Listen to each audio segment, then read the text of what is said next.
Hello दोस्तों, आप सभी का स्टार परिवार में स्वागत है। आज हम आपको एक ऐसी बात के बारे में बताएंगे जिसके बारे में आप सभी सोचते ज़रूर होंगे।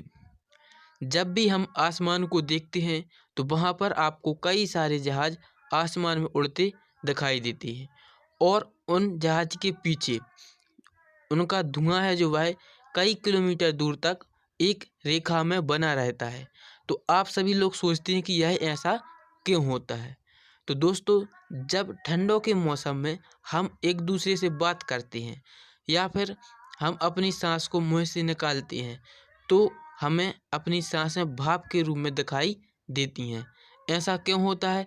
ऐसा इसलिए होता है कि हमारे चारों ओर का वातावरण है जो ठंडों में वह कैसा हो जाता है, ठंडा हो जाता है, उसका टेम्परेचर कम हो जाता है। लेकिन हमारे शरीर का जो टेम्परेचर है वह गर्म रहता है और जब हम अपनी सांस को बाहर छोड़ते हैं तो उसका बाष्पीकरण होने लगता है और हमें वह भाप के रूप में दिखाई देती है।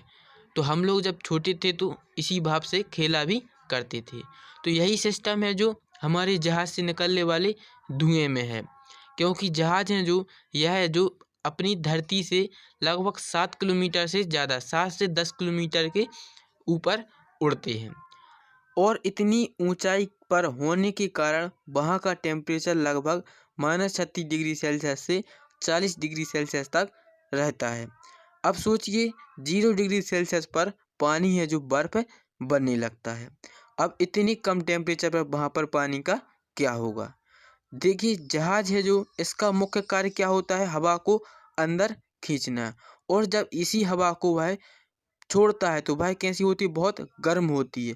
अब वहाँ का टेम्परेचर तो बहुत कम ठंडा है, तो यह जो गर्म हवा है जो वहाँ के टेम्परेचर से संपर्क में आती है तो इसका बाष्पीकरण होने लगता है, क्योंकि जो गर्म हवा रहती है उसमें पानी के जो मॉलिक्यूल होते हैं वह संपर्क में आने से बर्फ़ के छोटे छोटे क्रिस्टल बनने लगते हैं। और यही छोटे छोटे क्रिस्टल हैं जो हम नीचे से देखते हैं तो यह हमें सफ़ेद धुएं के रूप में दिखते हैं। तो वह धुआं नहीं है, वह क्या, छोटे छोटे बर्फ़ के क्रिस्टल हैं और यही क्रिस्टल हैं जो कई दूरी तक बनी रहती हैं। अब प्रश्न यह आता है कि आपने देखा होगा कि कुछ जहाज़ के पीछे का धुआं कई किलोमीटर दूर तक बना रहता है और लेकिन कुछ जहाज़ के पीछे का धुआं थोड़ी देर बाद मिट जाता है। तो ऐसा क्यों होता है?